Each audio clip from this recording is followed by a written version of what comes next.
Se você perguntar para alguém o que um programador faz, a resposta mais comum é simples: ele escreve código. Mas essa resposta, apesar de não estar totalmente errada, está incompleta. Porque na prática, escrever código é só a parte visual do desenvolvimento de software e talvez a menos importante do trabalho como um todo.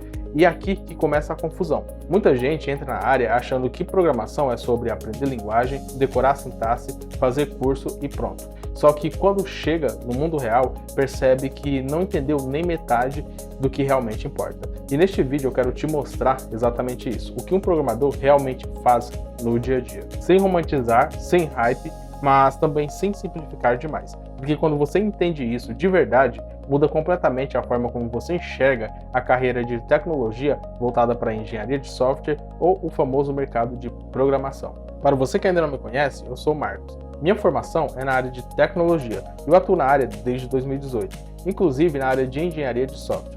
E hoje eu quero te mostrar o que um programador realmente faz no seu dia a dia, quais as responsabilidades e qual pensamento é necessário desenvolver para resolver os problemas do dia a dia. Vem comigo. Vamos começar do ponto mais importante. Programar não é escrever código.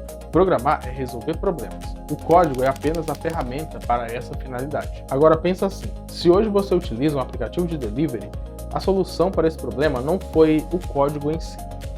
O problema é como conectar restaurantes, entregadores e clientes em tempo real, garantindo que tudo funcione rápido, sem erros e em escala. O código é apenas o meio para resolver isso. E é aqui que muita gente começa a entender melhor como a tecnologia realmente funciona. Porque um bom programador não é aquele que sabe mais comandos, é aquele que entende melhor como resolver o problema e consegue transformar esse problema em solução lógica. Antes de existir o código, existe pensamento, existe estrutura, existe decisão. Agora vamos trazer para o mundo real. Imagina que você trabalha em uma empresa e recebe uma tarefa. Precisamos criar um sistema de login. Parece simples, mas olha o que realmente acontece por trás. Primeiro, você precisa entender o problema, quem vai usar esse login, quais informações são necessárias, como garantir segurança, o que acontece se o usuário esquecer a senha. Depois disso, você começa a desenhar solução. Você pensa em fluxo. O usuário entra, o sistema valida, retorna acesso ou erro. Só depois disso o código entra. Mesmo assim, o código não é o fim. Ele precisa ser testado, revisado, funcionar com outros sistemas, ser mantido ao longo do tempo. É aqui que muita gente se surpreende. Grande parte do trabalho de um programador não é programar, é pensar, ajustar, discutir, corrigir, melhorar. E isso explica porque as empresas não contratam quem sabe uma linguagem. Elas contratam quem resolve problemas. Agora vem a parte mais interessante. Existe uma habilidade que separa programadores iniciantes de profissionais de verdade. E quase ninguém fala sobre isso. Programação é, na essência, tomada de decisão. Cada linha de código é uma escolha. Qual tecnologia usar, como estruturar o sistema, como organizar os dados, como lidar com erros. E essas decisões têm consequências. Um sistema pode ficar rápido ou lento, fácil de manter ou impossível de evoluir, seguro ou vulnerável. E o mais curioso, não existe resposta perfeita. Existe contexto, existe trade-off, existe escolha. E quando você entende isso, você para de ver programação como algo mais técnico e começa a enxergar como algo mais estratégico. Esse detalhe muda completamente a forma como vemos esse assunto, porque agora não é mais sobre como fazer, é sobre por que fazer dessa forma. E isso explica muita coisa sobre o mercado de tecnologia. Porque dois programadores com o mesmo tempo de experiência podem ter salários completamente diferentes, porque um sabe executar e o outro sabe decidir. Empresas valorizam quem entende negócio, quem resolve problemas, quem propõe soluções, quem pensa em escala. E isso fica ainda mais evidente com o avanço da inteligência artificial. Hoje, ferramentas já conseguem gerar código, mas elas ainda não entendem completamente o contexto do problema.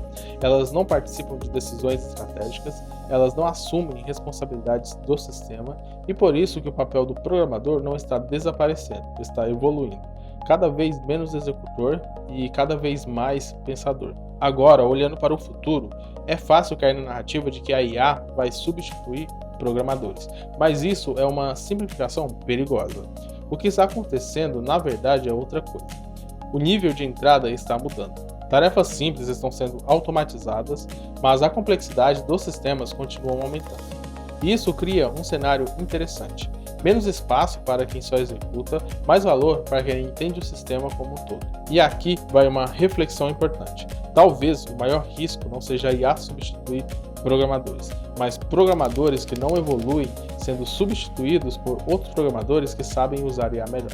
E quando você entende isso, você percebe que aprender programação não é só sobre aprender código, é aprender a pensar. No fim das contas, um programador não é alguém que escreve código, é alguém que resolve problemas usando tecnologia. O código é só a ferramenta visível em algo muito maior. E talvez seja por isso que muita gente se frustra no começo, porque aprende sintaxe, mas não aprende a pensar como um programador. E quando você muda essa chave, tudo começa a fazer sentido. Agora eu quero te fazer uma pergunta. Você acha que o papel do programador vai se tornar mais técnico ou mais estratégico nos próximos anos? Comenta aqui embaixo, porque essa discussão diz muito sobre o futuro da tecnologia, o futuro da programação e sobre quem vai se destacar nele. E se esse vídeo te ajudou a entender o que um programador realmente faz, qual as suas responsabilidades, qual a sua etapa de evolução e, o mais importante, qual o pensamento que se deve desenvolver, deixa o like e se inscreve no canal para receber os próximos vídeos. Seguimos evoluindo um passo tecnológico por vez. Até o próximo vídeo.